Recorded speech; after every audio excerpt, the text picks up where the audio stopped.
네, 하나님의 공의를 바로 세우는 시간 카이로스 시작하겠습니다. 네, 함께 하실 분들부터 소개하겠습니다. 저희 평화나무 이사장 김용민 PD 오셨습니다. 안녕하세요. 네, 안녕하세요. 네, 그리고 이하온 선교회 대표 김디모드 목사님 오셨습니다. 안녕하세요. 예, 안녕하십니까. 네, 그리고 오늘 또 특별한 손님 모셨는데요.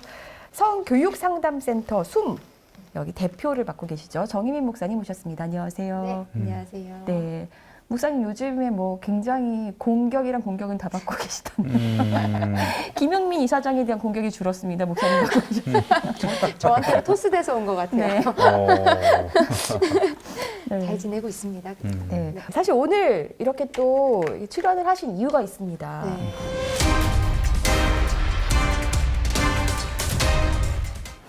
또 사연이 또 네, 있죠. 네. 좀 아유, 얘기 좀 일어나지 풀어주세요. 말아야 되는 일들이 자꾸 교계 내에서 일어나고 있는 것 같아요. 오. 그래서 저희가 실은 오랫동안 이 사건에 대해서 알고 있었는데 최대한 공론화하지 않고 건강하게 이 사건을 좀 잘 마무리를 지으려고 했는데 오히려 그게 그렇게 하면 할수록 자꾸 일이 자꾸 커져서요.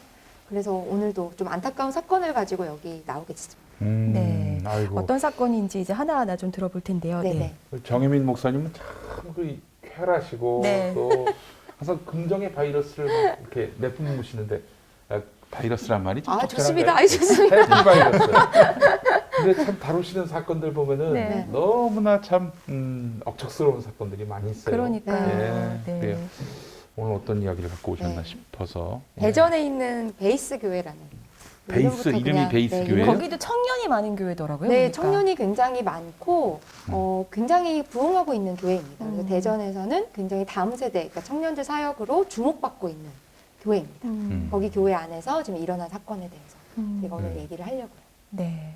목사님 나오셨으니까 이제 성과 관련된 사건이 네. 그래요. 네, 아이고. 구체적으로 좀 얘기를 좀 나눠 보겠습니다. 네. 네. 참그 이해를 할 수 없는 게 청년들이 많이 모이는 교회에서 이런 일들이 발생하는 거 보면 청년들은 굉장히 트렌드가 앞서가고 있고 의식도 깨어 있고 네. 상대적으로 이제 뭐 이른바 학력 수준도 높고 그래서 이런 뭐 정말 말도 안 되는 교회들이 틈탈 여지가 없을 것 같다는 생각이 드는데도 네. 이런 일들이 빈번한 걸 보면은 네. 뭐 특별한 이유가 있는 게 아닌가 싶어요. 네, 이사장님 말씀하신 것처럼 이게 단순히 교회 안에서 뭐 일어났던 성범죄 유형을 넘어서서 우리가 요즘 계속 이제 그루밍 성범죄다 아니면은 성도들이 조금 이상한 행동들을 보인다. 예전에 그 빛가진리 교회 조금 이제 나아가서는 약간 그런 양상들을 동일하게 띠고 있고요. 아, 빛가진리 교회. 예, 여러분 약간, 저기 그러니까 강제식. 성문제는 아니었지만 네, 성문제는 아니었지만 약간 구루밍의 약간, 형태를 띠고 네, 있다. 그쵸. 아, 왜 말을 끊습니까? 죄송합니다. 저 강제식 얼굴 한번 보여주시고 그리고 김명진 얼굴 보여주시면 감사하겠습니다. 저희가 빛가진리 교회 얘기만 나오면 네. 강제식으로 같이. 띄워주고 있습니다. 그래서 그런 분위기 안에서 음. 일어났던 성범죄 사건. 네. 아유, 참. 이번에는 또 어떤 사연인지 차근차근 들어보겠습니다. 네. 네. 피해 상황을 일단은 조금 어떤 피해들이 있었는지 좀 얘기를 좀 해주시면 좋겠어요. 네, 일단은 한 줄로 좀 요약하자면 이번에는 목사가 그 교회에서 사역했던 여성 전도사 둘을 강제 성추행한 사건입니다. 이제는 그래서 사역자들에 대한 네네 그 교회 청년이기도 했고 또 청년이었다가 이제 전도사 사역을 했던 두 여성을 굉장히 저희도 얘기를 들으면서 이게 사실인가 싶을 정도로 명확한 강제추행건입니다. 그러니까 얘기를 들어보면 이 교회가 이 목사가 이 네. 교회를 세우기 전부터 네, 네. 함께 신앙생활했던 맞아요. 청년들인 걸로 제가 알고 있어요. 그래서 그렇죠? 피해자들 대부분이 교회에서 이제 굉장히 오래 둘 다 이제 저희한테 이제 이야기하신 분 2명인데 굉장히 오래 있었고 특별히 이 중에서는 계속 이제 이 사건에 대해서 더 공론하기 어려웠고 문제 제기를 할 수 없었던 이유가 20대를 전부 다 이 교회에서 보낸 청년이었어요. 그러다 보니까 이 문제에 대해서 자기 스스로 계속 이 목사님과 잘 소통하면서 해결하려고 했었는데 그게 오히려 안 됐고 본인들이 교회를 나중에 어쩔 수 없이 나가고 나서는 이 두 사람의 피해자에 대한 악의적인 소문이 여기 교회에서 계속 나오니까 뭐 무슨 뭐 꽃뱀 이런 얘기 네, 나왔겠지. 뭐 그런 이야기가 아, 이거 나왔고. 무슨 매뉴얼이 있나 봐 이게. 네. 그래서 뭐 남자친구랑 무슨 일이 있었다, 뭐 쟤네가 낙태를 했다, 뭐 약간 그런 조금 인격적인 모독을 주는 이야기들이 자꾸 나오니까 피해자들이 이것 때문에 지금 심리적인 치료도 받고 있는 상황이고요. 그 뭐 네. 성적으로 문란하다 이런 네, 얘기를 네, 네. 막 덮어씌우면서. 네. 예. 그래서 피해자 중에 한 명은 지금 그 교회에서 만났던 청년과 또 결혼을 해서 가정을 이루고 있는데 음. 그 신혼부부가 이 사건 때문에 같이 지금 심리치료를 아유, 남편이랑 같이 받고 있는 세상에. 상황. 예. 참 힘드네요. 네. 사실 이제 이런 건들이 있을 때마다 참 저희도 조심스럽습니다. 어느 수위까지 피해 사실을 알려야 되나 이런 게 사실 항상 고민이긴 한데요. 그래도 좀 공개해 주실 수 있는 선 정도에서는 어느 정도 피해였는지는 좀 공개해야 네. 되지 않을까 싶어요. 일단 사건은 2018년, 19년도에 다 일어난 사건이고요. 그러면서 저한테 처음에 이 사건이 제보가 들어왔던 건 2019년도, 2019년도 말이었습니다. 말이었는데 이런 사건 때문에 너무 고통을 받고 있다라고 와서 저랑 같이 실은 사건을 조금 진행 중이었는데요. 피해자들이 그때는 심리적으로 굉장히 불안정한 상태였어요. 그래가지고 또 이 얘기를 드러내는 것이 하나님의 뜻이 맞는지 모르겠다. 그래가지고 저랑 결국엔 얘기를 하다가 더 이상 공론화를 하지도 못했고 문제 제기를 못했어요. 그러다가 작년 2020년에 이제 작년에 이제 저한테 다시 찾아왔고 그래서 이게 다시 이제 시작이 됐는데 피해 상황을 보면요. 그냥 피해자들은 지금 상황은 다 이 이야기를 하겠다는 주의예요. 굉장히 적극적입니다.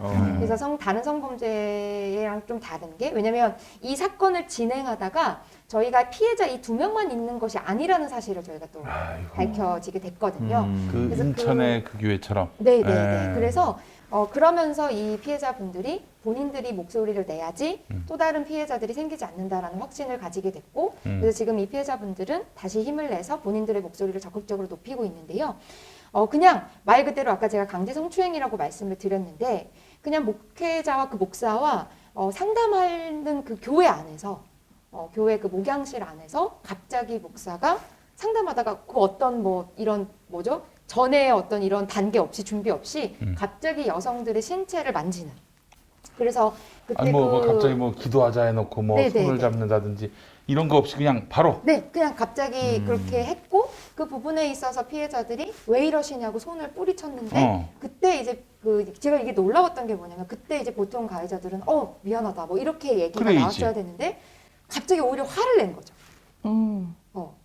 그러면서 이러면서? 했던 얘기가 너 이러면서. 누구 거야? 너 누구 거야? 너 누구 거야? 네. 아니 사실 이 얘기를 저도 만나서 같이 들었어요. 네. 근데도 또 들으니까 또 놀랍습니다. 너 누구 너 거야? 누구 거야란 말은 너 사귀는 교제하는 사람이 있어 이런 말입니까? 무슨 말이에요? 그냥 갑자기 탁 내리니까 너 누구 거야? 라고 얘기하면서 저는 그게 하나님 무슨 거죠. 말이에요? 라고 이야기를 했는데 계속 이제 강압적으로 피해자들이 가슴을 만지려고 이렇게 했을 때 이렇게 가리면 손 내려. 너 누구 이야. 거야? 이런 야, 얘기를 오히려 했다는 게 저는 제가 이제 목사님 손 탁 치고 너무 놀라서 손으로 이렇게 가리고 있었거든요. 근데 손 내리라고 그러다가 왜 이게 이렇게 됐냐고 하니까 네가 너무 딸 같았고 네가 내 건데 뺏기는 것 같았고 가슴을 만지는 게 별게 아니라는 걸 알려주고 싶었고 본능적으로 접했죠. 네. 했었는데 한 번만 더 만져보면 안 되냐. 저는 목사님 절대 안 되죠. 너 누구 거냐. 저는 당연히 하나님 거죠. 그 일은 그렇게 지나갔고 목양실에 들어가자마자 문 뒤에서 저를 이렇게 한번 토닥토닥 해주시더니 갑자기 제 가슴을 주무르시기 시작하시는 거예요. 제가 그 손목을 잡고 목사님 지금 뭐 하시는 거예요? 라고 말을 하니까 이 손 안 놓냐고 당장 놓으라고 저한테 화를 내시니까 저는 당연히 안 하겠지 하고 이제 그 손을 놨는데 다시 또 그 행동을 하신 거예요. 거라는 네, 걸 그쵸. 암시하는 거죠. 그러니까 어쨌든 너 누구 거야? 목사의 것인데 네가 말이야 왜 나한테 이렇게 얘기하는 거예요? 근데 피해자들 진술은 일관적으로 이제 그런 거죠, 네, 그렇죠? 일관적으로 네. 그렇고 근데 여기 안에서 어떻게 그러면 이런 구조가 있을 수밖에 없었는지를 교회에서 어떻게 신앙 교육을 받았고 이 목사가 어떻게 했는지 이 두 분은 이제 피해자이긴 하지만 그 교회에 있을 때는 사역자였잖아요. 그러니까 그 교회 안에서의 양육 시스템을 저희가 듣고 경악을 금치 못했죠. 양육 시스템 자체가 네, 좀 양육 문제가 시스템 자체가 있었다는 굉장히 거예요? 경악스러웠고 그러면서 실은 저희는 피해자들의 사건만 충격적이었던 게 아니라 이 교회의 이야기를 저희가 들으면서 다 경악했던. 그러니까 예를 들어서 여기에서는 교회가 굉장히 이런 사건이 일어날 정도면 교회 분위기가 어떨까 싶으시겠지만 이게 얘기를 좀 드리면 청년들이 굉장히 많기 때문에 이 목회자는 성에 있어서 굉장히 엄격했다고 합니다.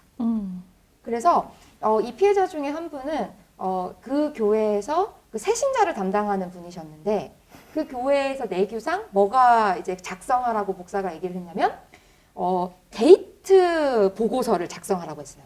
데이트 보고서. 네, 데이트 보고서를 작성하라고 해서 청년들이 누구를 만나고 있고 언제 데이트를 어디서 했고 언제 어디까지 수위 스킨십을 스킨십 수위가 했느냐? 어디까지 나갔고 그걸 얘기 왜? 네, 그거를 데이트를 보고서를 써서 목사가 알게끔. 그래서 세신자를 담당했던 이 피해자에게 목회자 목사가 강요했던 건 뭐냐면 청년들의 핸드폰 비번을 네가 알고 있어야 된다. 이거였어요. 청년들 전체 네. 핸드폰 핸드폰 비번을. 비번을 안 알고 있으면 되게 막 노발대발했다고 하더라고요. 그래서 이런 분위기 안에서 본인은 굉장히 청년들한테 그리고 데이트 지침서가 있었대요. 연애는 이렇게 해야 되고 이런 지침서가 있을 정도로 성에 있어서 굉장히 보수적이고 겉으로 봤을 때는 그런데 또 아이러니한 건 여기 교회에서는 유일하게 스킨십이 마음껏 허용되는 사람은 목사였어요. 그래서 분위기를 들어보면 목사는 그냥 여성이건 남성이건 간에 그냥 손을 잡고 네. 무조건 목사님이랑 손을 잡고 있어야 되고 만나서 같이 상담을 하거나 그럴 때도 손을 잡고 산책을 한다거나 심지어 제가 나중에도 계속 말씀드리겠지만 여기에서는 이제 허그 문화가 굉장히 자연스럽고 그리고 피해자 중에 한 명은 같은 경우에는 이 목사가 상습적으로 사람들이 있는 앞에서도 뽀뽀를 했습니다. 와이프가 있는데 어디다가 했습니까? 볼이랑 이마에. 이해가 안 저기 돼요. 교회 다니는 교우에다가 네. 교우한테 네, 저희 피해자 중에 한 명이 사역자죠. 실제로, 네, 그러니까. 사역자죠. 근데 저희가 이것을 봤다는 증언도 저희가 확보한 상태고. 네. 그리고 뭐 그냥 그런 뭐 찢어진 청바지 입고 있으면 바지 속으로 손을 네, 넣는다든지 뭐 이런 행위들도 그, 증언이 뭐 나왔었고. 보이는 데서 네, 사람들 보는 앞에서? 피해자가 청바지를 찢어진 청바지를 어느 날 입고 이 교회 나간 지 얼마 안 됐을 때 예. 청년들이랑 같이 뭐 식사를 하러 갔다고 이렇게 얘기를 하고 있는데 예. 갑자기 목사가 응. 그 피해자의 찢어진 청바지 안으로 손을 갑자기 훅 넣어서 응. 그래서 그 피해자가 화들짝 놀라면서 왜 이러시냐고 이랬는데 이거를 이 자매만 당한 게 아니라 이 자매의 동생도 동일한 경험들이 있었다 그러더라고요. 야, 그래서 얘기하면서 이거는- 니네 언니는 깜짝 놀랐는데 너는 안 놀래네? 이런 발언까지도 웃으면서 할 정도로 그리고 목사가 피곤하면은 또 청년한테 안마도 시켰다는 네, 거 맞습니다. 아니에요. 네, 그래서 이게 너무 여성이 이상한 겁니다. 안마를 해줬고 지속적으로 안마를 해주다가 약간 그런 부적절한 소리와 그런 신음소리 같은 거를 내고 그래서 이제 이 청년이 나는 불편하고 목사가 네. 신음소리를 내서 네, 그래서 내가 뭔가 잘못한 건 없는데 내가 사모님 얼굴을 보기가 너무 힘드니 안마를 안 하고 싶다라고 해가지고 그때는 이제 그럼 합의해 그럼 안마 하지 마라. 그래서 이제 그런 경험들이 청년들한테 그러니까 굉장히 청년들끼리 만나고 막 헤어지는 것에 있어서는 스킨십이나 이런 부분에 있어서는 굉장히 엄격한데 네. 본인이 청년들한테 하는 것에 있어서는 전혀 거리낌이 없었다. 그래서 그런 잠깐 구조였어요. 이 시점에서 피해자들 목소리는 저희가 변조했고요. 네. 한번 좀 듣고 오겠습니다. 네. 찢어진 청바지 이런 걸 입고 있었었는데 그 속으로 손을 이렇게 딱 넣으시는 거예요. 다 있는데 사람들이 다 있는데 네네. 제가 너무 놀라서 소리를 좀 질렀어요. 분위기가 되게 제가 이상해지기는 했어요. 그래서 나 늘 항상 말로 뽀뽀해도 되냐? 엉덩이 걷어차도 되냐? 뭐 이런 얘기 장난식으로 했었거든요. 당연히 안 되죠? 라고 이제 얘기를 하면서 이렇게 넘어갔는데 하루는 너무 기분이 좋았는지 어쩐지 애들 다 있는 앞에서 제 얼굴을 잡고 뽀뽀를 한 거예요. 그때부터 막 너무 뽀뽀가 자연스러워지는 거예요. 너 어디 이동할 때 꼭 내 옆자리에 앉아. 막 뒷자리에 앉으면 막 그날 엄청 혼나고 당시한테 그 짓궂으시다 정도로 생각했던 것들이 지금 생각하면 그런 결을 만들었다고 생각해요. 부모님 설치기나 이렇게 할 때 손도 많이 잡으시고 힘센 여자들한테 안마를 해달라고 하시거든요. 소리를 내세요. 근데 이게 제가 너무 불쾌한 거예요. 제가 지금 홈페이지를 보고 있는데 네. 자기를 담임 목사라고 하지 않고 리더 목사라고 하더니 저는 하나님 나라를 꿈꾸는 제자들과 두 아들의 아빠이며 사랑 주는 아내의 남편입니다. 이 첫 인사말이 이렇게 네. 나와요. 그런 분이 이 무슨 말도 안 되는 어처구니 없는 이짓거리를 하고 있어요. 그러니까 이게 조축인 것 같아요. 보니까 일단은 목사가 뭐 사역자들이나 이렇게 좀 여성들에게 네. 뭐 이렇게 신체적 접촉을 너무 거리낌 없이 하는 부분 하나, 그리고 교회의 어떤 양육 시스템 자체가 네. 자꾸 보고하게 하는 어떤 그런 시스템 네. 하나, 요 두 개가 같이 다 문제라는 생각이 드는데 전형적인 뭐 잠깐 저기 아까 우리 이사장님께서 리더 목사라는 표현을 쓰셔서 제가 잠깐 말씀을 드리면 여기 교회에서는 권위를 굉장히 강조를 했어요. 네. 그래서 실제로 제가 이제 피해자들의 이야기를 좀 들어보면 만약 예를 들어서 리더가 원하는 것이 A이고 하나님이 원하는 것이 B라고 했을 때 한번 여쭤볼게요. 만약에 그러면 우리가 정말로 구해야 되는 건 뭐죠? B잖아요. 하나님이 당연하죠. 원하시는 걸 해야 되는데 여기에서는 이 목사가 뭐라고 가르쳤냐면 A를 선택해야 된다. 리더가 원하는 걸 선택해야 된다. 그러면서 권위는 하늘에서 주어지는 것이고 그러니까 그게 곧 하늘의 뜻이다라고 네, 얘기한 이 거네요. 권위는 순종할 때 보호된다. 그렇기 때문에 아무리 하나님의 뜻이 B라고 할지라도 B가 아니라 A를 따르지 않으면 리더가 원하는 게 A인데 A를 따르지 않으면 하나님의 보호를 받지 못한다. 네? 무슨 말이에요? 지가 하나님이네. 네, 그래서 네. A 그가 리더를 굉장히 강조를 했고 그러면서 계속 이제 리더를 강조할 때마다 들었던 성경의 인물이 다윗 그리고 노아였습니다. 네. 그래서 셈과 함과 야벳이 왜 저주를 받은지 아냐. 얘네는 리더의 수치를 가려주지 않았기 때문에 그렇다. 실제로 피해자가 문제 제기를 하고 나서 힘들다고 교회를 나가겠다고 하고 나서 다시 교회로 잠깐 이제 돌아가는 시기가 있었는데 그때 했던 설교가 이 셈과 함과 야벳의 설교였다고. 그래서 이런 상황 속에서 거기 안에 있는 사역자와 모든 청년들은 당연히 목사님, 리더 목사님의 이 권위에 순종하는 것이 하나님께 순종하는 것이구나라고 신앙적으로 우리가 쉽게 얘기하는 그루밍 당했다는 거죠. 네. 전형적인 종교 그룹이네요. 네, 그래서 이런 상황 속에서 자연스럽게 이 목사가 성범죄를 저지를 수 있었다. 그러니까 그 토양을 본인이 만들어 놓으신 거죠. 그러니까 권 기자님께서 말씀해 주신 대로 지금 이 목사의 성향이나 네. 그리고 신앙관에 있어서 그 성윤리적 그 관점이 상당히 왜곡되어 있는 것 같은데 피해자들 증언에 따르면은 이 목사가 청년들하고 같이 있을 때 네. 여자 청년들이 있을 때 샤워하고 알몸으로도 고개 돌리게 했다는 뭐 그런 증언들이 네. 있던데요. 얘기를 들어보면 굉장히 리더들이 여성들이 이제 굉장히 많은데 항상 사람들이 초반에는 항상 자기 집에서 숙박을 하게끔 했대요. 굳이. 그래서 네, 자기 집에서 훈련 받고 하기 위해서는 본인 목사님 집에서 자게 했고, 그리고 집에 항상 이제 여성들 청년들이 많이 갔는데 이 목사님 정말 특이했던 게 본인 이제 샤워를 마치고 거기에서 옷을 본인이 입고 나오는 게 아니라 일부러 얘기를 한대요. 나 나간다. 그러면 여자 청년들이 다들 이제 이게 학습된 거죠. 그래서 엎드린대요. 이렇게 눈을 감고 엎드리면 그냥 당당하게 알몸으로 나오는 거죠. 그래서 이거를 이제 그 피해자, 아까 제가 말씀드렸던 피해자 중에 한 분은 이제 결혼한 청년, 남자 청년이 이제 거기서 만났는데 이 남편, 지금 남편이긴 하지만 그 남자 청년의 그 증언으로도 본인은 이제 처음으로 이제 목사님 집에 갔을 때 다 이제 목사님이 나간다라고 했을 때 여자 청년들은 굉장히 자연스럽게 엎드리고 눈을 감는데 본인은 이게 뭐지? 하고 눈을 뜨고 있었는데 치료락이 걸치지 않은 목사님이 화장실에서 나오는 걸 보고 본인도 남성이지만 굉장히 깜짝 놀랐다. 라는 그때 사진 한 장 찍어두시죠. 근데 이게 너무 자연스러운 거여서 저희가 이제 이렇게 문제 제기를 하니까 이것도 얘기해도 되나요? 이것도 문제인가요? 라고 하면서 이야기했던 피해자들의 태도를 보면서 저는 더 경악했죠. 그러니까 이게 듣는 사람이 너무 경악스러운 일인데 네. 이제 그런 환경에서 그래도 오랫동안 계셨기 때문에 이제 이것도 문제가 되나? 이렇게 문제 인식마저 사라지네. 네. 그쵸. 그러니까 친밀감의 표현으로서 이 정도로 우리는 리더 목사랑 가까운 관계다라는 그런 식으로 정서와 분위기가 조성된 것 같습니다. 네. 예. 참 이해할 수가 없는데 아니 이게 그러면은 이 목사의 주장을 우리가 받아들인다고 하더라도 그냥 친밀했다 우리는 네. 이게 괜찮은 겁니까, 목사님? 그래서 제가 보실 때? 처음에 이제 문제를 피해자들이 했을 때 저희 같은 경우에는 바로 피해자들 말만 듣고 할 수가 없어서 네. 가해자를 만났죠. 이승훈 목사. 예. 그래서 연락을 이름 했습니다. 얘기해도 되나요? 네네네. 네. 예. 연락을 했고 제가 연락을 했더니 바로 올라오겠다 그러더라고요. 대전에서 서울 저희 사무실로. 근데 이제 아내가 그때 만삭이었습니다. 임신 이제 8개월이어서 이승훈 부인이 네, 사모님이 셋째를 이제 임신하고 계셔서 저희가 이제 제가 뭐라고 했냐면 사모님이 힘들다. 그러니까 아침에 저희가 한 9시인가요? 만나기로 했는데 그럼 대전에서 올라오려면 굉장히 일찍 올라오셔야 돼서 사모님 말고 목사님만 올라오시라고 했더니 부인을 왜 데리고 오려고 부인을 했어요? 같이 데리고 왔어요.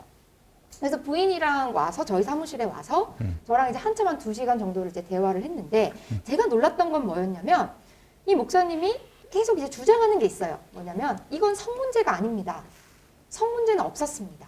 제가 목회적인 어떤 부족함, 인격의 부족함 때문에 그런 일이 이제 뭐 있을 수, 그러니까 그렇게 오해했다라고 이야기를 하면서 이 사건의 본질은 성 문제가 아니라 이 피해자들이 본인들의 어떤 이런 목회적인 연약함 때문에 상처받고 서운해서 그 원한. 부분을 가지고 없던 일을 성 문제를 만든 거지 결코 성 문제는 없습니다. 라고 하면서 저랑 이제 2시간 동안 이제 얘기를 하면서 계속 울다가 가셨어요. 아니 근데 자꾸 반론들이 비슷하신 게 네. 꼭 뭐 성 문제는 아니지만 부산연합교회 같은 경우 지금 재정권 때문에 시끄럽잖아요. 근데 그렇게 문제 제기하는 장로들이 그 교회에 서운한 게 있어서 저러는 거지 예. 재정 문제는 없었어요. 자꾸 이렇게 아니 말하는 서운할 수도 있지. 네. 어떤 동기든 그쵸. 그러나 그 행위가 있었다면은 뭐 무슨 신체를 네. 뭐 아무 이유도 맥락도 없이 그리고 뭐 당연히 뭐 정당성도 없는 것이고 네. 그렇게 상대방에게 가해를 했다면은 네. 교회에 서운해서 나가든 말든 그게 무슨 상관이 있어요? 근데 제가 그 얘기도 했어요. 약간 영적인 아빠라는 얘기를 본인이 많이 하시고 그래서 피해자 몇 살이나 중에 처먹었는데 뭐 2016년에 안수 받은 거 보니까 네. 뭐 이렇게 나이 많지 않아 보이는데 말이죠. 뭐 아빠는 뭔 아빠야? 그러니까 제가 안타까웠던 건 피해자들이 굉장히 가정적인 문제가 있었고 당시에 어려움이 있었어요. 어려움이 있었는데 피해자들이 그래서 더 이 목사를 그러니까 의존했고 의지했던 건 사실인데 이게 사건이 왜 일어났냐면 피해자 중에 한 명은 남자친구가 거기 안에서 교회 안에서는 목사의 허락 없이 이성 친구를 사귀어서는 안 됩니다. 그래서 목사가 헤어지라고 그분도 하면 사용자가 헤어져야 있네. 되고 무슨 네. 지가 뭔데 뭐 네. 사귀든 말든 그래서 왜 간섭이야 교회가? 청년들이 아, 나 결혼하는 참. 그 시기까지도 목사님이랑 사모님이 기도해서 정해주는 스타일이 아니 무슨 뭐 구조인데 무당집 가서 날 잡았습니까? 그래서 어느 어처구니가 날 없구만, 진짜. 이 피해자 같은 경우에는요 한 피해자는 목사가 갑자기 새벽에 그 예배를 드리고 나서 이 피해자한테 네가 남자친구한테 강간당하는 꿈을 꿨다 라는 이야기를 하면서 나한테 솔직하게 얘기해라 그러면서 상담을 하다가 그 일이 일어난 거예요. 네. 그래서 지가 그러면 네. 그래서 지가 그 피해자가 성추행을 한 네, 거예요? 그래서 피해자가 물어봐요. 이게 대체 이게 뭐냐 그랬더니 뭐라고 하셨냐면 그렇게 워딩을 했다고 해요. 너를 뺏긴 것 같았어. 너는 내 건데 아이. 다른 사람한테 너를 뺏긴 것 같은 기분이 들어서 그랬어. 그리고 네가 이게 여자가 가슴을 이렇게 만짐을 당하는 게 아무 일도 아니라는 걸 가르쳐주고 싶었어. 어떻게 이게 아무 일도 아니에요. 라는 성추행당하는 게 아무것도 아닌 그렇게 거를 이야기를 가르쳐 하면서 준다는 여기 겁니까? 뭐다 길게 분석할 네. 것도 없어. 이거는 야. 성추행이고 네. 명백한 이거는 가해 행위입니다. 네, 그렇잖아요, 목사님? 예, 맞습니다. 이건 뭐 무슨 깊이 헤아릴 것도 없어요. 네. 명백한 성추행이고 이거는 형사처벌감입니다. 네. 이거는 그러니까 자기 소유라고 생각을 하고 있는 상태에서 네. 자꾸만 저도 이 가해자를 같이 네. 만났었거든요. 네. 근데 자꾸만 이걸 목양의 한 형태라고 이렇게 빙자를 그 하더라고요. 얘기를 저 법정 가서 한번 얘기해 보라고 그래. 경찰서 가서 한번 그렇게 얘기해 보라고 그래 봐. 근데 이제 이게 어려운 게 뭐냐면 피해자들이 다른 그 대전에 있는 그 목회자 연합 거기에도 이승훈 목사가 소속되어 있는 거기에도 얘기를 했어요. 얘기를 했고 도와달라고 이야기를 했는데 이제 문제가 뭐냐면 이 사건에서 정말 저희가 하나 좀 가슴 아프지만 짚고 넘어가야 되는 건 그럼 어떻게 이승훈 목사가 이렇게 계속 범죄를 일으키는데 이게 계속 덮일 수 있냐면 옆에 사모님께서 같이 아까 오셨다고 말씀을 드렸잖아요. 실은 사모님께서 이 부분에 대해서 같이 이승훈 목사의 편을 들고 계신다는 거죠. 근데 이제 저희가 조금 의아한 점, 이건 조금 더 제가 그래서 사모님의 부인이 데리고 이야기를 왔구나. 사모님의 이야기를 좀 더 아이고. 들어봐야 됩니다. 왜냐면 이걸 분명히 그쪽에서 방송을 보실 거기 때문에. 근데 이제 팩트만 놓고 보자면 제가 그래서 그 부부가 같이 왔을 때 물어봤던 지점이 그거였어요. 피해자가 주장하는 것 중에 하나가 뭐였냐면 다수가 있는 심지어 사모님이 앉아 있는 자리에서 이승훈 목사가 이마와 볼에다가 뽀뽀를 했다. 그걸 사모님이 보셨냐? 근데 피해자가 주장하는 건 뭐였냐면 그 자리에 사모님이 있었고 그래서 사모님이 이승훈 목사에게 그렇게 하지 말라고까지 말을 했고 본인과 피해자와 눈까지 마주쳤는데 사모님이 표정이 굳어지면서 다른 쪽으로 시선을 회피하는 것까지 그 모든 상황들을 피해자는 정확하게 얘기를 하는데 그리고 사람들이 많은 곳에서 뽀뽀하는 걸 봤다는 증언도 저희가 가지고 있잖아요. 네. 그런데 이 사모님은 절대로 그런 적이 없다고 이야기를 해요. 내 남편이 내 있는 앞에서 그랬겠냐. 절대로 그런 적이 없다라고 이야기를 하는데 이 부분에서 자꾸 틀어지고 이 사건이 일어나고 나서 피해자와 사모님이 만났어요. 녹취록도 저한테 있습니다, 실은. 근데 그 당시에는 저희한테 녹취록이 없었기 때문에 제가 이제 사모님한테 물어봤더니 사모님 쪽에서는 뭐라고 이야기를 하셨냐면 내가 피해자를 만나서 물어봤다. 나도 예전에 그런 아픔이 있었는데 내가 우리 남편이라 해도, 그러니까 사모님 말씀이에요. 우리 남편이라 해도 내가 이 부분에 대해서 우리 남편이 잘못했으면 내가 문제 제기를 하겠다. 그러니 나한테 편하게 얘기해라. 그랬을 때 이 피해자가 사모님 실은 아니라고. 아무 일도 없었다. 아무 일도 없었다. 죄송하다고. 음. 그래서 이 부분에 대해서 사모님 상처받지 않으셨으면 좋겠다고 이야기를 그렇게 했다고 사모님이 얘기를 하셨는데 그래서 이것 때문에 제가 팩트 확인을 다시 했습니다. 다시 했는데 피해자는 그날 사모님을 언제 어느 곳에서 만났고 카페의 어느 자리에서 만났는지까지 기억을 해요. 그리고 그렇게 이야기를 하면서 그리고 어떤 피해자 같은 경우에는 이후에 이 사건이 있고 나서 사모님과 그 대화를 나눴던 짧지만 대화의 녹취록까지 저한테 보내줬거든요. 근데 그 대화의 녹취록에는 분명히 사모님이 뭐라고 하냐면 나는 네가 이 어려움을 극복해낼 줄 알았다. 이게 녹취록에 담겨 있습니다. 듣고 올까요? 네. 네. 상황이 언제 들으셨어요? 기억도 안 나요. 목소리가 바로 얘기했어요. 이걸 네가 막 넘었으면 좋겠는데 계속 못 넘었어요. 너 그때 생각도 안 나지? 제가 어떻게 그때가 생각이 안 나겠어요. 얼마나 힘들었는데. 그래요. 네. 그렇게 있는데 이 부분에 대해서 본인은 계속 그런 적이 없다라고 이야기를 하시니까 그러니까 사모님은 피해자들이 나한테 와서 그런 오해는 하지 마셨으면 좋겠다라고 했지만 네. 이 말 자체가 사실 피해자들 입장에서는 거짓말인 그렇죠. 거죠. 그거 그래서, 참 네. 이상하네. 이상해. 아니 그리고 그 문제는 그 이승훈 그 양반의 문제지 그 부인은 아무 상관이 없잖아요. 근데 네. 왜 네. 그 이 문제와 관련해서 정혜민 목사님하고 상담을 해야 될 시점에 왜 데리고 와? 그래서 그리고 저희가 이유가 이거 대단히 네. 그 수수한 의도라고 볼 수 없는 거 아니에요. 그래서 게다가 그- 만삭인 그래서 그 부인인데. 저희가 각서를 나중에 써서 내밀었던 때가 있는데요. 그때도 이제 사모님이랑 같이 오셨더라고요. 각서는 어떤 각서입니까? 각서가 피해자들이 원하는 내용이었습니다. 음. 그래서 교회 안에서 왜냐하면 이 피해자들에 대한 악의적인 쟤네가 없는 일을 가지고 자꾸 지어낸다라고 하는 악의적인 소문들을 계속해서 내니까 거기 교회에서 같이 다녔던 청년들이 이 피해자들이랑 연락도 다 끊어버리고 막 이런 식으로 압박이 들어오는 거죠. 그래서 제가 이 그 안에 내용을 이제 각서 내용을 한번 띄워드리면 이제 제가 보여드리겠지만 이런 부분에 대해서 각서를 이제 해서 이제 만났는데 그때 사모님이 와 계셨어요. 그래서 제가 그때 그 당시에 현장에 디모데 목사님도 예, 와 같이. 계셨지만 제가 마지막으로 사모님께 그런 얘기를 했어요. 나도 사모다. 나도 여자지만 남편이 잘못한 부분에 대해서 이런 식으로 비호하는 게 가정을 지키는 게 아니다. 다시 한번 깊게 생각해 보시라. 라는 말까지 했지만 10분 만에 할 얘기 없다. 그러면서 대전에서 몇 시간 동안 올라왔지만 10분 만에 그냥 나가버리셨어요. 자기들은 이 각서에 사인할 수 없다.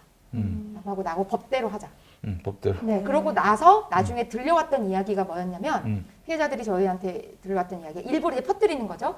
우리가 아주 큰 좋은 유능한 변호사를 선임했다.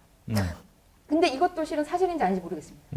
아니 뭐 그러거나 말거나. 네. 저희가 이 방송을 통해서 분명히 말씀드리지만 당신들이 생각하는 그 변호사보다 훨씬 더 큰 분을 저희는 이미 자문이 끝났습니다. 그분이 인터뷰도 가능하다고 변호사님이 하셨기 때문에 목사님 한 가지 여쭤보고 네. 싶은 게 그 이번 이 목사건 이전에도 네. 가끔 가다가 이렇게 성범죄 관련 혐의나 문제가 있는 목사들을 이제 목사님께서 직접 대면해서 만나면 그 가해 혐의가 있는 목사가 그 당사자가 그렇게 그 이전 사례들도 보면은 와이프를 데리고 온단 말이에요. 맞아요. 아내분을. 맞습니다. 이 목사뿐만이 아니라 이전에도 맞아요. 아내를 대부분 이런 일이 터지면 네. 이상하게 와이프분들, 그러니까 사모 되시는 분들이 목사의 왜냐면- 편을 들어요. 예, 그러니까 많은 일반적인 분들이. 상식으로는 네. 본인의 이러한 수치와 잘못이 드러나면 아내한테조차도 감추고 싶은 게 들잖아요. 근데 네. 그런 제일 심리- 미안해야 되는 예. 대상이죠, 사실은. 맞아요. 예, 근데 왜 목사님을 대면할 때 네. 그 사건과 어떻게 보면은 근데 이 사모는 사건과 관련이 있습니다. 지금 정황을 네, 보니까. 있습니다. 근데 왜 이런 심리로 데리고 오는 건지 그 목적과 의도가 뭐라고 생각하십니까? 그러니까 인간적인 마음을 이게 움직이고 싶은 거죠. 그래서 와이프도 그리고 겉으로 봤을 때는 이 그 대전의 연합 그 목사님들도 문제 제기를 더 이상 안 하셨던 이유가 뭐냐면 사모가 이렇게 같이 적극적으로 나서서 우리 남편 아니라고 하고 아니, 이런, 그리고 네, 이분들의 상황에서- 정서에는 이런 것들을 덮는 게 교회를 지키는 거라고 그쵸. 생각합니다. 네. 예. 그래서 배우자가 아니라고 하는데 왜 니네가 자꾸 나서서 문제 제기를 하냐? 그러니까 배우자가 성에 있어서 내 남편이나 뭐 이렇게 문제가 일어났으면 가장 화내야 될 사람이 사모인데 사모조차도 남편이 안 그렇다 그러고 사모가 아니라고 하는데 니네가 뭔데? 니네가 무슨 자격으로? 이런 걸 가지고 그 자꾸 얘기를 문제제기를 경찰서 가서 한번 해보라고 그래요. 무슨 소리 듣는지. 그래서 저희 같은 경우는 이렇게 찾아오시는 분들이 많으세요. 가해자가 와이프를 데리고 왔을 때. 그래서 제가 대놓고 얘기합니다. 이 대화가 나눠지기 전에. 사모님, 이런 이야기 나 지금부터 사모님 신경 안 쓰고 다 할 건데 감당 가능하시겠냐. 지금 이 상황에서 저는 사모님한테 마지막으로 이야기를 하고 싶은 게 들으시면 이 남편이랑 못 사신다. 그러니 사모님을 위해서 하는 말이니 나가시라 라고 저는 얘기를 하는데 대부분 안 나가시죠. 그래서 안 나가시고 있다가 물론 이번 건처럼 이 사모는 사건에 관련이 돼 있기 때문에 끝까지 남편 편을 드시는 분들이 있지만 어떤 분들은 남편 편 들려고 왔다가 제가 증거 자료를 다 꺼내놓고 이야기를 하기 시작하면 사모님이 울면서 먼저 뛰쳐나가시는 경우도 되게 많아요. 그렇겠죠. 그 남편은 어떻게 나오나요? 어디? 그 뒤에. 그런 아내가 경우. 뛰쳐나가고 난 그런 뒤에 그 경우. 남편은 그 어떻게? 뒤에 무조건 잘못했다 그러죠. 아, 그래요? 갑자기 바뀌어요. 태도. 뭔가 이 아내를 데리고 와서 상황을 역전시키려 왔다가 근데 제가 너무 네. 독하다고 표현을 하기 그렇지만 이건 팩트를. 팩트를 음. 근데 어쨌든 이 체크해야 경우는 그런 경우보다도 좀 더 나아가서 사모도 끝까지 이제 목사 남편의 편을 드는 네. 상황인 거고, 네, 그런 상황인 건데, 그 문자 메시지가 있다면서요. 그 피해자 여성에게 그 이승훈 목사가 네. 뽀뽀해 달라고. 네, 뽀뽀해달라고. 그래서 제가 처음에 왔을 때 물어봤어요. 그런 말을 한 적도 없다고 그랬고요. 그런 걸 한 적도 없다라고 했는데 나중에 이제 이 문자 메시지가 탄로가 난 거죠. 그래서 제가 이 문자 메시지가 있고 그리고 그 뽀뽀하는 장면을 봤다는 그 증인의 이제 저희가 그 메시지도 캡처본을 저희가 이제 입수를 했어요. 해가지고 제가 이제 이야기를 문제 제기를 했죠. 너 없다고 하지 않았어? 라고 했더니 목사가 갑자기 말을 바꿉니다. 아, 그거 우리 교회 안에서 흔히 있는 거예요. 그러면서 저한테 뭘 메시지를 보내셨냐면 나는 여자 청년한테만 그러는 게 아니라 남자 청년들한테도 그렇게 해요. 라고 하면서 남자 청년한테 뽀뽀해달라고 보내는 메시지를 저한테 캡처해서 보내주셨어요. 그래서 실제로 그 남자 청년이 뽀뽀하는 그 이모티콘을 또 목사님한테 네, 보내주고 보내주죠. 지금 보고 계시지만 네, 이런 네. 것들을 주고받은 아니 거고. 그 남자 청년한테 그거 하는 건 뭐 본인 자유라고 치고 여성 청년한테 그러면 아니 상처 남자끼리도 없죠. 너무 이상해요. 만약에 아, 이사장님이 김모래 목사님한테 뽀뽀 이렇게 한마디 이상한데 그러면 이제 야이 사고 싶지 않습니다. 야이 미친 새끼라고 이제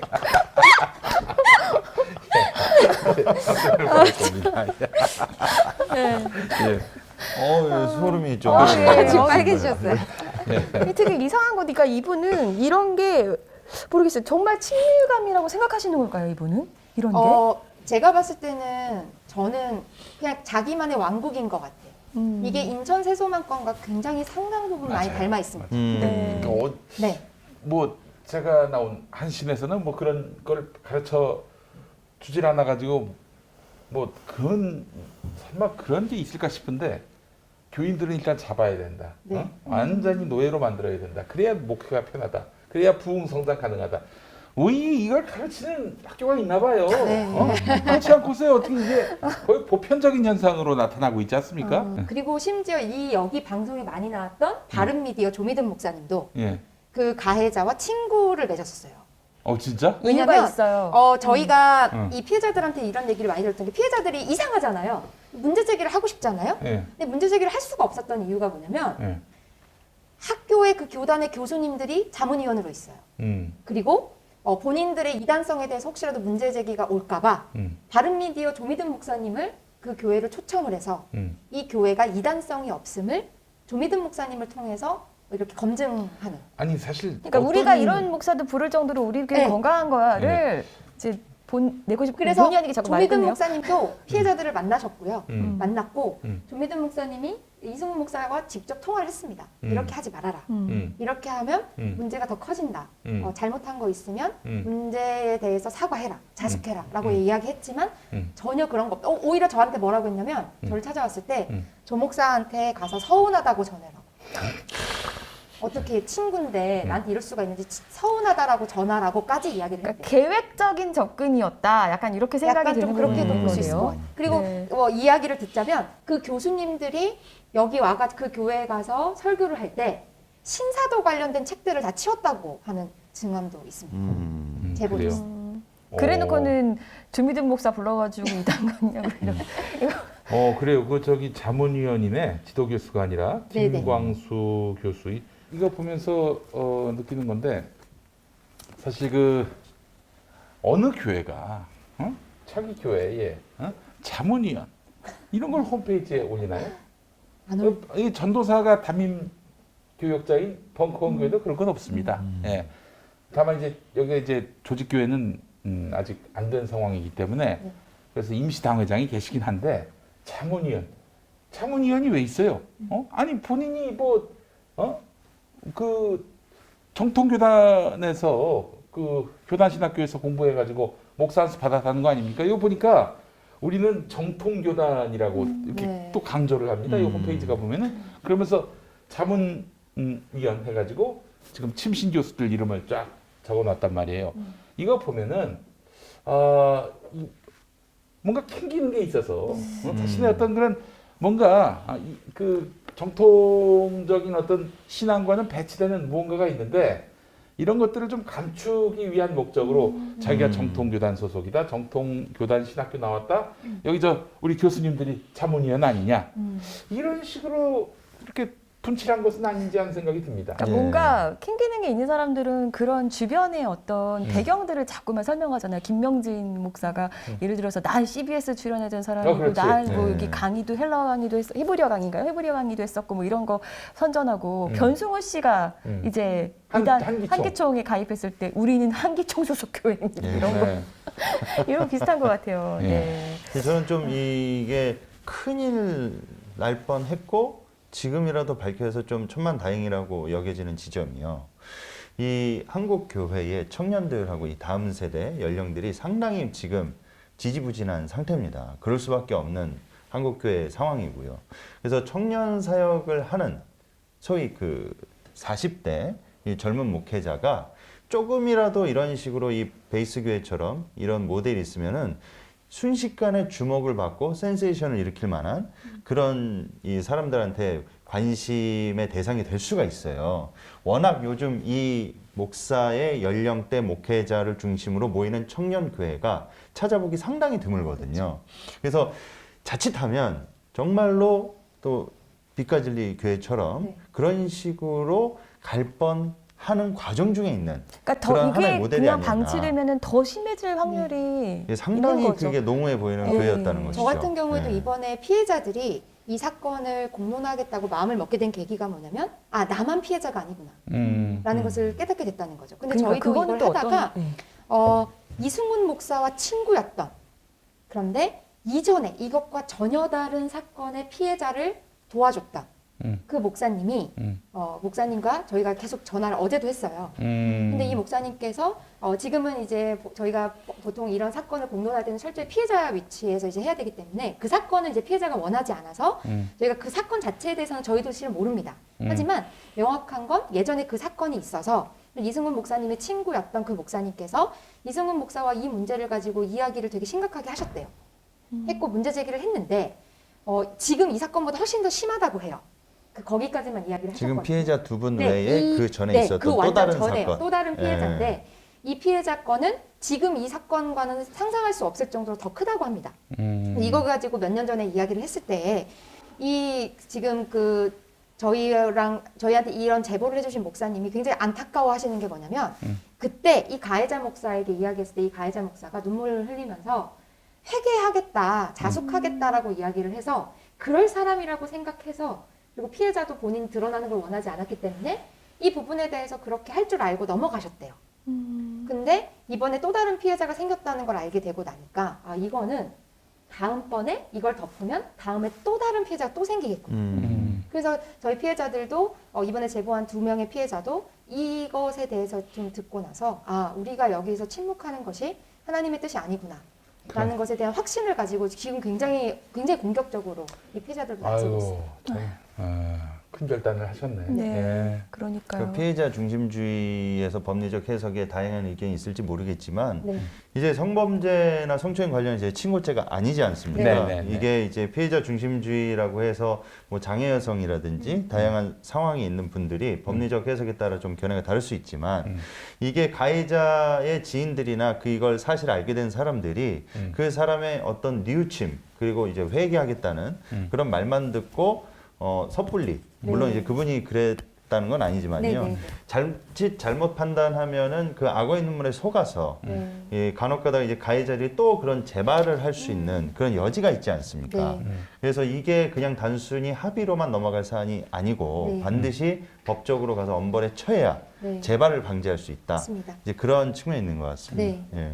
그래서 저는 이 대전 연합 그 목회자분들한테도 좀 안타까운 건 뭐냐면 이런 부분에 있어서 이 사건이 터져서 피해자들이 문제 제기를 해달라고 했을 때 좀 저희와 같은 전문 단체한테 자문을 구하셔서 하셨어야 되는데 그냥 피해자랑 가해자를 삼자 대면을 시키시려고 하셨던 거죠. 그래요? 네. 야, 이 엄마들. 그래서 그리고 그냥 무작정 피해자들 가만히 보니까 얘네는 증거 자료가 없네. 근데 이승훈 목사는 사모랑 같이 와서 저렇게 울면서 자기들의 목회의 어떤 부족함 때문에 그렇다고 울지. 그러니까 목회자들이 어떻게 이제 했냐면 피해자들한테 니네가 용서하라고 하고 끝나고.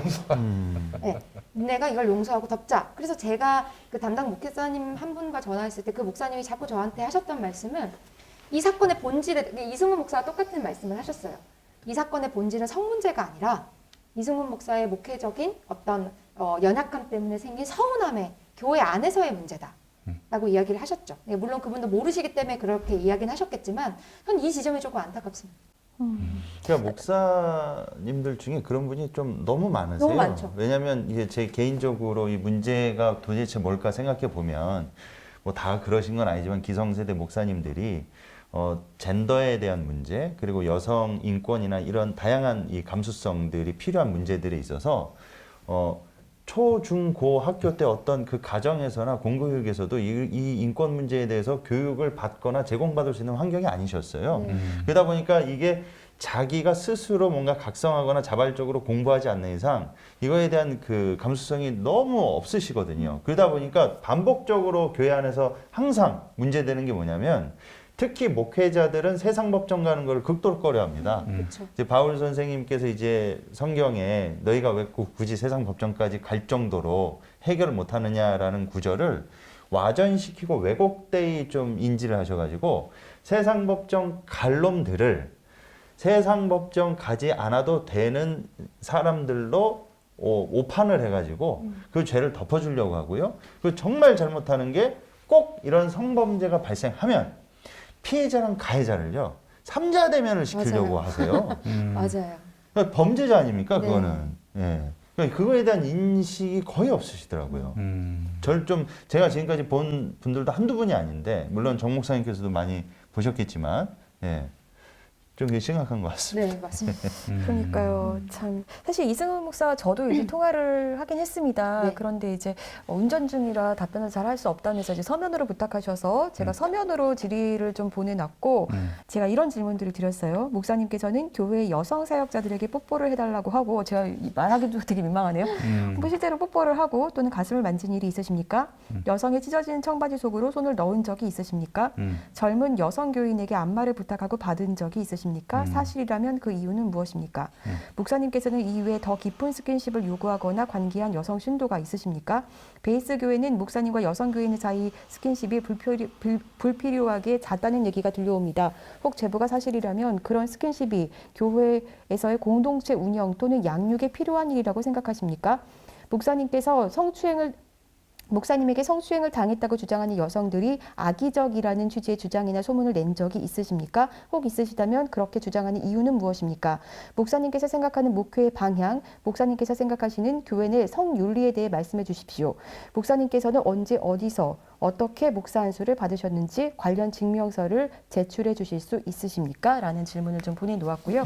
이 목사는 평화나무가 요청한 기한 내에 답변을 보내왔습니다.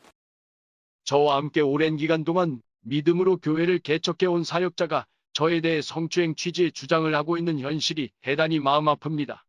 응답을 요청하신 기한이 촉박하여 저의 입장을 충분히 밝히기는 어려우나 질의하신 내용들 대부분이 사실에 부합하지 않습니다. 혹시라도 저희 행동 중 오해를 불러일으킬 만한 부분이 있었을지 다시 한번 깊이 고민하는 계기로 삼겠습니다. 다만 저는 그동안 진심으로 모든 사역자들을 교회의 소중한 일원으로 대하고 성별로 인해 이들을 차별하지 않았음을 분명히 말씀드립니다. 이번 사건을 계기로 더 깊이 성찰하고 성장하는 목회자가 될 수 있도록 고민하겠습니다. 대부분이 사실에 부합하지 않다는 이 목사. 그렇다면 인정하는 내용은 무엇인지 묻고자 다시 전화 통화를 하고 문자 메시지도 전송했으나 이 목사는 더 기다려달라는 취지의 내용만 보내왔습니다.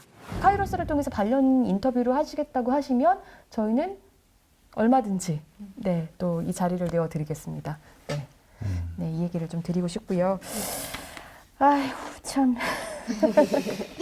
아니 이게 결국에는 뭐 중간에서 중재를 하려고 했던 사람들이 다 남성 목사였죠. 네, 맞습니다. 이 침례교단입니다. 침례교단이고 2014년부터 여성 목사 안수가 허용이 됐어요. 이 교단은 없는 것보다는 낫긴 한데 그래서 지금 제가 기사 검색을 해보니까 뭐 10명도 안 돼요 지금까지. 그 목사 안수 여성인데 목사 안수 받은 인사들 안수 소식 뭐 10명도 안 됩니다. 그렇기 때문에 여성 목사 안수가 필요한 거예요. 이런 일은 반드시 여성 목사님들이 이 어떤 성인지 감수성을 가지신 분들이 들어가서 이 사건을 바라봐야 되는 겁니다. 이게 뭐 아니 사실 뭐 증거가 모자랄 수밖에 없는 사건들 아닙니까? 네, 사실은 맞습니다. 성범죄라고 하는 것이. 근데 또 부인을 데리고 와가지고 막 울고 감정에 호소한 거 아니에요. 여기에 무너져 버린다면은 피해자들의 목소리는 다 그렇게 묵살을 해버린다면은 어떻게 이게 공정한 판단이라 할 수 있겠어요. 결국에는 뭐 너희들이 용서해라 이 말은 야 우리가 좋은 말로 너희들한테 용서하라고 얘기하는 거지. 너희들 지금 이 목사님 무고한 거 아니야. 그 의식이 깔려 있는 거 아닙니까? 부끄러운 일입니다. 이 현상 자체가. 네. 예. 나 참 이거 원 기가 막히네요. 기가 막혀요. 워낙 홈페이지 보면서 저는 뭐 첫 페이지부터 이 사람 문제 있는 사람이구나. 우리가 정통교단이다. 그리고 또 어떤 교수님들한테 지도를 받고 있다.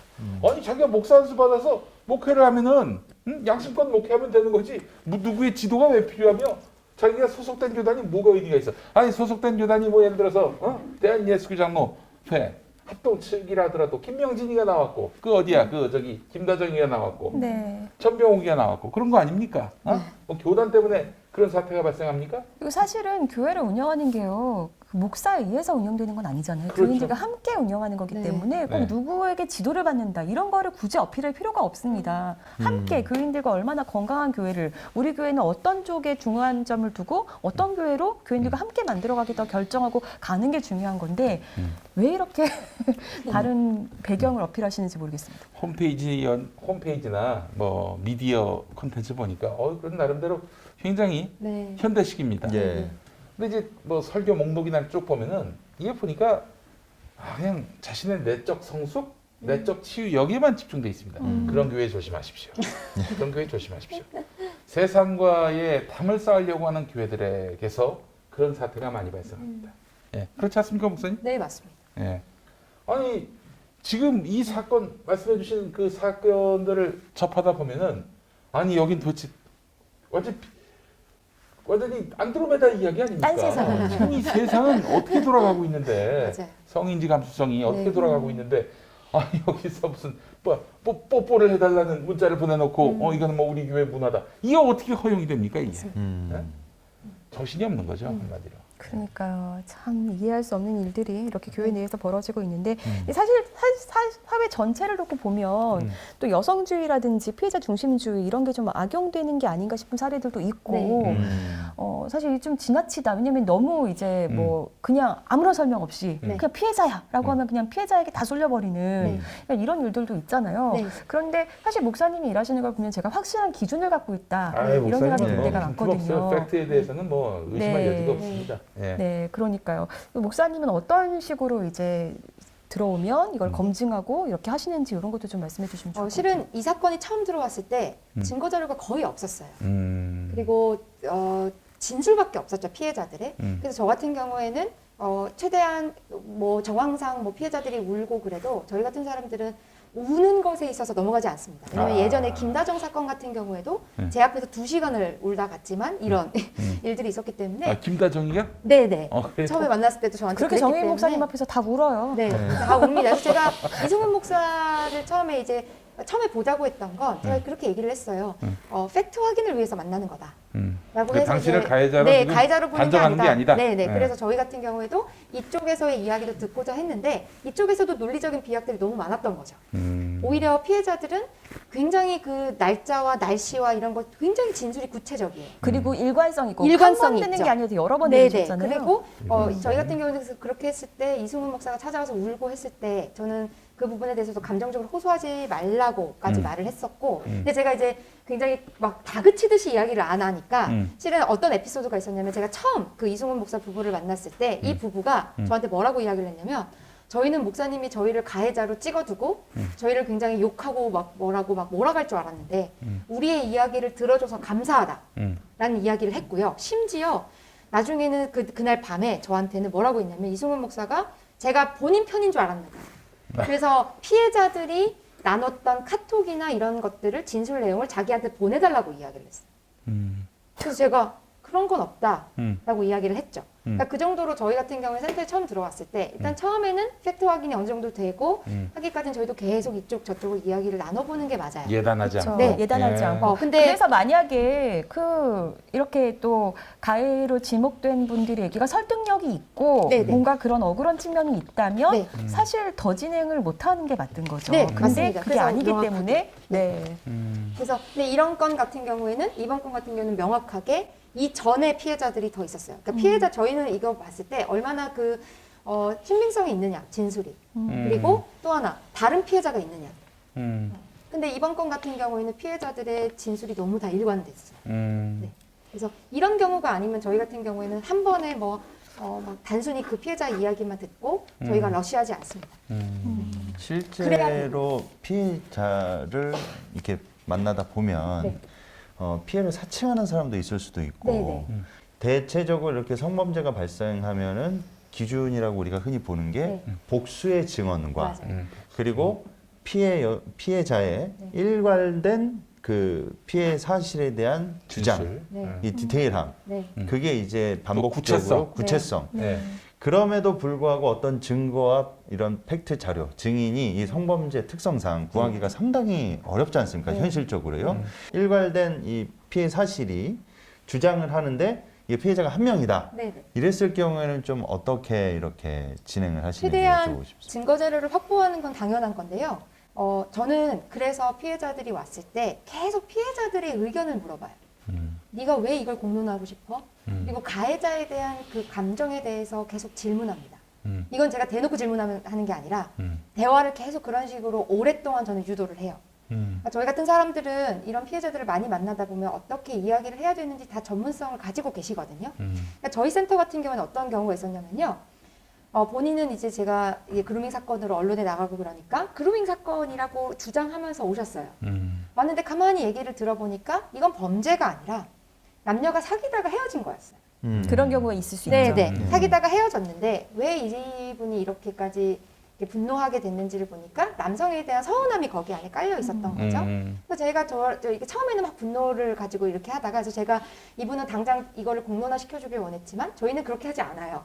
그래서 좀 시간을 가지고 이분이랑 계속 대화를 했어요. 감정적인 부분이 수그러들고 그리고 딱딱하게 저희는 상담하거나 그러지 않고 편하게 이야기하다 보면 사람의 진심이 어느 순간 툭 하고 튀어나올 때가 있어요. 맞아요. 그때 제가 이제 물어봤죠. 상대방에 대한 미련이 남아있다는 것을 제가 캐치하게 된 지점이 있었거든요. 대화를 하다가. 그래서 제가 그쪽으로 다시 유도를 해서 봤더니 이게 범죄가 아니라는 것을 본인도 나중에는 스스로 이제 얘기를 하더라고요. 너무 분해서 이거를 범죄로 뭔가 이 사람을 하고 싶었는데 저랑 이제 얘기를 나누는 과정 가운데 자기가 이 사람을 그렇게 하는 이유가 내가 이 사람에 대한 미련이 남아있어서구나. 애증 때문에 그런 거구나. 그러니까요. 라는 그런 것을 것들을 알게 돼서 그래서 저는 이런 것을 할 때는요. 팩트를 확인하는 건 물론 중요합니다. 그런데 팩트를 확인할 때 아까 얘기하셨던 복수의 증언이라든지 이런 증거 자료들라든지 이런 게 충분하지 않을 경우에는 피해자도 계속 왔다 갔다 하는 경우에는요.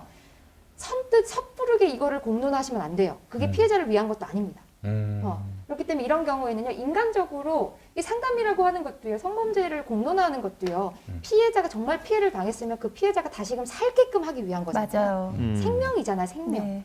그 사람에 대한 생명과 그 사람이 어떻게 삶을 살 수 있을 것인지에 대한 사랑의 긍휼의 마음을 가지고 시작해야 된다면 팩트만 가지고 이거를 공론하겠다? 이건 굉장히 불순한 의도입니다. 그러니까요. 굉장히 중요한 지점을 짚어주신 것 같아요. 네. 네. 뭐 그래서 저희가 이제 정혜 목사님과 함께 공론한 이런 것들은 최대한 정말 피해자들이 피해자와 가해자 사이에서 계속 오가면서 그 기회를 주고 사실은 예, 그렇게 가해자 목사들에게도 충분히 사과할 수 있는 기회를 주고 그리고 피해자들도 그래도 그게 안 됐을 때 정말 마지막 수단으로 사실 기댔던 게 이제 언론이었었고 그게 사실 정의라고 생각할 때 이렇게 했던 것들이고 이제 충분한 검증을 이제 거치고 했던 건데 이 사안을 보면요, 뭐 그 이제 이승훈 목사가 나는 성추행 안 했어라고 해도 그 사실 문자 메시지 본인이 이렇게 계속 그것만으로도 그럼 이런 식의 양육이 정말 정상적인 것이냐 이런 질문도 던질 수 있는 거거든요. 이런 걸 좀 깨우치셨으면 좋겠습니다. 목사님 나오신 김에요. 지금 네. 인천 세수만권은 어떻게 되고 있죠? 네. 얼마 전에 그 재판에 나가셨죠? 네, 재판에는 나갔고 이제 3월 달에 지금 재판이 있는데요. 제가 증인으로 나갑니다. 그러니까 지금 이해가 안 되는 게 재판이 3월 24일이거든요. 3월 24일 날 이제 오후 4시에 재판이 있는데 그것도 비공개인가요? 네, 이것도 비공개고 음. 근데 뭐 비공개나 마나 저는 공개도 상관없다. 왜냐면 제가 증인으로 나가는데요. 저희 변호사 측도 이해가 안 된대요. 왜 저쪽이 나를 증인으로 세울까? 저쪽에서 저쪽에서. 거예요? 저쪽에서 요청을 해서 아니 우리 쪽에서는 세울 이유가 없잖아 네. 라고 했는데 자꾸 저쪽에서 아니야 정혜민 목사 세워. 그냥 이거 해보고 싶은 거 아니에요? 안 봐도 비디오야. 정혜민 네. 목사가 어떤 뭐 의도를 갖고 네, 맞습니다. 완전히 그거예요. 저 김다정이를 곤란에 빠뜨렸다. 네, 이걸 네. 뭐 입증하려고 그러는 거 왜냐면 아니에요? 왜? 동일해요. 그러니까 피해자들한테 던지는 질문이 야 니네는 피해 입은 거 몰랐는데 정혜민 목사가 뒤에서 부추겨가지고 니네 피해자라고 얘기한 거잖아. 그거를 동일하게 질문을 해요. 그러니까 이번에 저한테 이제 하는 건 너 무슨 불순한 의도를 가지고 이거 하는 거 아니야? 그거 물어볼 게 뻔합니다. 저는 뭐 솔직히 공개해도 상관없어요. 저는 오히려 그쪽에게 뭐 하지. 그래서 초창기 때 나왔던 이야기가 이제 정혜민 목사 쪽에서 이 김영란 목사 교회를 장악해서 손에 얻으려고. 네, 제가 뭐 그 교회를 먹으려고 그랬다는 했다. 이야기가 있어. 교단이 다른데 그 어떻게 가능해요? 그러게 말입니다. 예. 그건 탈퇴시키고 네. 근데 왜 여태 가만히 계신 거예요? 목사님은 지금 성삼당센터 교육 3당센터 운영하기도 너무 바빠서 너무 바쁩니다. 교회에 관심이 없습니다. 네, 맞습니다. 목사님 정말 너무 귀한 사역 하시네요. 네. 이거 저 어떻게 뭐 우리가 도울 방법이나 이런 거 없을까요? 좀 고민을 해봐야 될 것 같습니다. 아니야. 아니 그런 상담센터들의 되게 좋은 롤 모델이 되고 있는 것 글쎄 같아요. 말이에요. 네. 예, 이게 어떤 정제도 필요하죠. 반성 안 하고 참여하지 않고 책임지려 하지 않는다면 정제가 필요합니다. 그러나 그 차원에서 그치지 않고 정의롭게 사태를 해결하면서 아울러 치유와 함께 또 회복까지 갈 수 있는 그런 길을 모색하시는 우리 정혜민 목사님. 네. 제가 개인적으로 이 정혜민 목사님하고 피해자분들을 좀 대리하거나 여러 가지 이 사건들을 같이 한 적이 연대한 적이 있는데요. 제가 좀 정 목사님께서 이 성범죄 사건을 대하실 때 가해자의 온정주의가 아니라 만에 하나 억울하거나 이렇게 자칫 오해를 사서 가해자도 오히려 또 피해가 될 수 있는 상황을 최대한 방지하기 위해서 저한테 그렇게 말씀하시더라고요. 가해자도 살아야 되고 피해자도 살아야 된다. 그러니까 그거를 그렇습니다. 같이 상당히 밸런스를 맞추시려고 노력하시는 분이시기 때문에 제가 좀 곁에서 봤는데 정말로 훌륭한 사역을 하고 계시는 네, 그러니까요. 성교육 상담센터 숨. 숨입니다. 네. 네, 목사님 오늘 이렇게 또 귀한 발걸음 네. 해주셔서 너무 감사하고요. 교회에서 좀 이런 소식이 안 들렸으면 좋겠는데 네. 그래서 마지막으로 좀 해주시고 싶은 얘기가 있으시다면 좀 조언 한마디 해주시고 또 두 분도 하고 싶은 얘기 좀 마무리 해주시고 마치겠습니다. 일단은 이 사건의 담당자, 이게 피해자분들이 분명히 이 방송을 볼 겁니다. 그 두 분에게 정말로 큰 용기를 내주셔서 감사하다는 말씀을 드리고 싶고요. 이걸 가지고 굉장히 두려워하세요. 내가 과연 이게 하나님의 뜻일까? 그랬을 때 제가 뭐라고 했냐면 하나님의 뜻이라고 그랬거든요.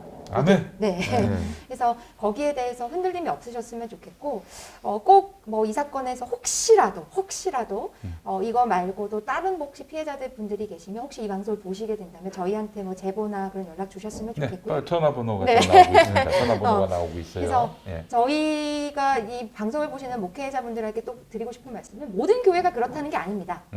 그 교회를 뭐 박살내자 그게 아니라요. 제발 다시는 이런 일들 때문에 목회자의 이런 잘못된 성에 대한 잘못된 것 때문에 성도들이 더 이상 상처받지 않고 하나님의 영광이나 하나님의 진짜 복음이 가려지지 않기 위해서 저희가 이런 일을 하는 것이거든요.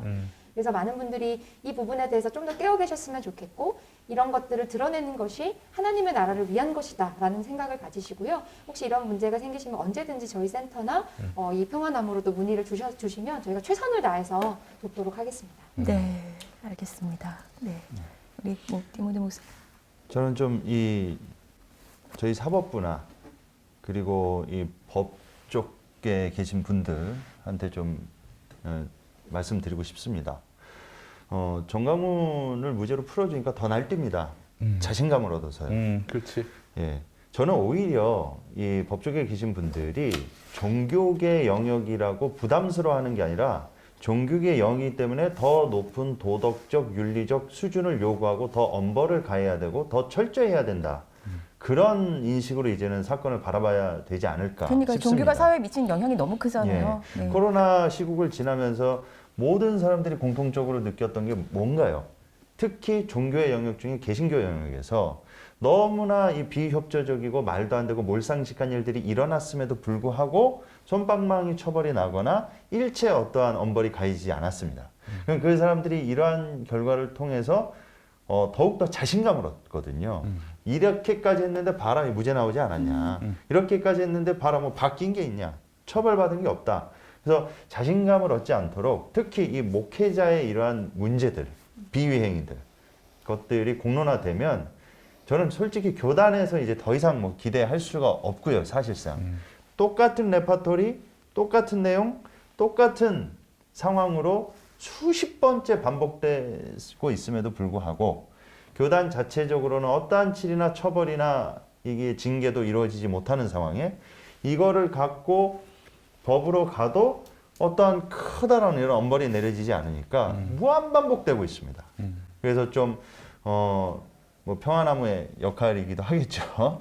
예, 좀 이런 특히 성직자의 이런 비리나 비위 행위는 뭔가 좀 특별법이라도 뭔가 어떻게 해서 사실 뭐 현실 불가능할 수도 있겠지만 좀 더 이렇게 심각한 사안으로 바라보고 부담을 갖는 게 아니라 더 엄벌을 가할 수 있도록 그런 사회적 분위기가 조성됐으면 좋겠다. 아니 그냥 네. 법대로만 좀 해줘도 저는 정말 더 바라는 것도 아니고 그냥 법대로만 해줘도 너무 좋을 것 같아요. 예. 네. 목사님, 그러면 형사 고발하십니까?